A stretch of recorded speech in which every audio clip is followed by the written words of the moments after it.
AP సచివాలయంలో CM Chandrababu అధ్యక్షతన cabinet సమావేశం. వివిధ కీలక అంశాలపై నిర్ణయాలు తీసుకున్న కేబినెట్.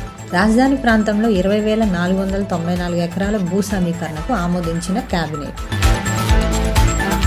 ప్రసన్న కుమార్ రెడ్డి అనుచిత వ్యాఖ్యలను ఖండించిన సీఎం చంద్రబాబు. ఓటమికి కారణం తెలిసినా వైసీపీ నేతల తీరు మారడం లేదని వ్యాఖ్య.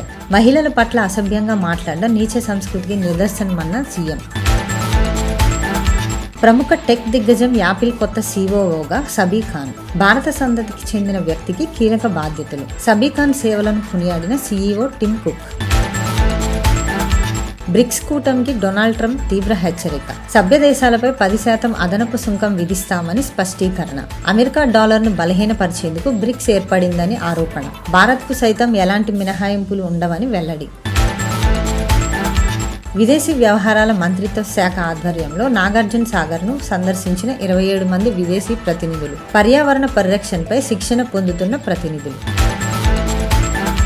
2 దశాబ్దాలుగా పరారీలో ఉన్న ఆర్థిక నేరగామి మోనికా కపూర్ అరెస్ట్. అమెరికాలో పట్టుబడ్డ నిందితురాల్ని భారత్కు తీసుకొస్తున్న సిబిఐ.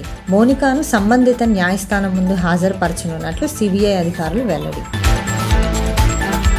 మదనపల్లి సబ్ కలెక్టర్ కార్యాలయంలో ఫైళ్ల దగ్ధం కేసులో ఆసక్తికర పరిణామం. తిరుపతిలో మాజీ ఆర్డీఓ మురళిని అరెస్టు చేసిన సిఐడి అధికారులు. సుప్రీంకోర్టు ఆదేశాలతో అరెస్టు అనంతరం వెంటనే బెయిల్ ఇచ్చి విడుదల. ప్రసన్న కుమార్ రెడ్డిపై చర్యలు తీసుకోవాలంటూ మహిళా కమిషన్కు ఫిర్యాదు. సోషల్ మీడియాలో వైసీపీ ఇన్సల్ట్స్ ఉమెన్ హ్యాష్ట్యాగ్తో వెల్లువెత్తిన ఆగ్రహం. కాకినాడ జిల్లా తునిలో సుపరిపాలనలో తొలి అడుగు కార్యక్రమం. పాల్గొన్న మంత్రి కొలుసు పార్థసారథి, ఎమ్మెల్యే యనమల దివ్య. ఇంటింటికి వెళ్లి ప్రజల సమస్యలు అడిగి తెలుసుకున్న మంత్రి. భారత్ రఫేల్ జెట్ ఫైటర్లను కూల్చేశామన్న పాకిస్తాన్. స్పందించిన రఫేల్ తయారీ సంస్థ. పాక్ వాదన పూర్తిగా అవాస్తవమన్న Dassault CEO Eric Trappier. Pak వాదన సరికాదన్న భారత రక్షణ కార్యదర్శి ఆర్కే సింగ్.